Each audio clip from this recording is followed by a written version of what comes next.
Ice and water shield, what is it? Why do I need it? And how much is required? Those questions are going to be answered in this video.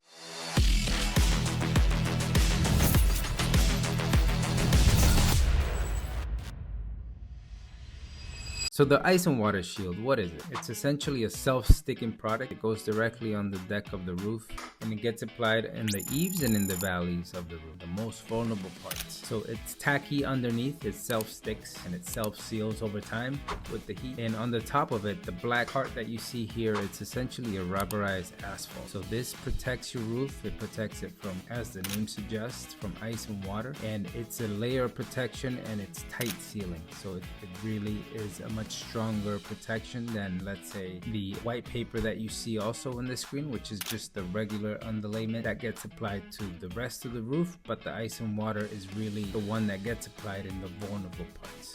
So why do we need ice and water shield, you might be asking yourself? So very simple. In New England, it's two words: ice dams. So if you're not familiar with what those are, they're essentially snow that piles up on top of your roof and it starts melting. And as it melts, it's not able to drain properly off the roof into the eave, into the gutters, and you have a cycle. It starts repeating itself, which is the thawing of the water and then the freezing of the water. And during the thawing, the water, if your roof is not protected properly, it'll go right through the shingles and it'll go right through anything that is below that. If you don't have the ice and water shield, it'll go right through the decking and right into your house. So that's the main purpose for the ice and water shield in unit. So how much ice and water is required? So this is where things get a little murky. Massachusetts code is not super clear. I mean, they provide guidance, but a lot of people can interpret this different ways. So what it does say is 24 inches inside the heated wall line. And what this means is you gotta take into account the soffit, so how wide the soffit is. And then you also gotta account for the size of the wall. And then where your inside wall starts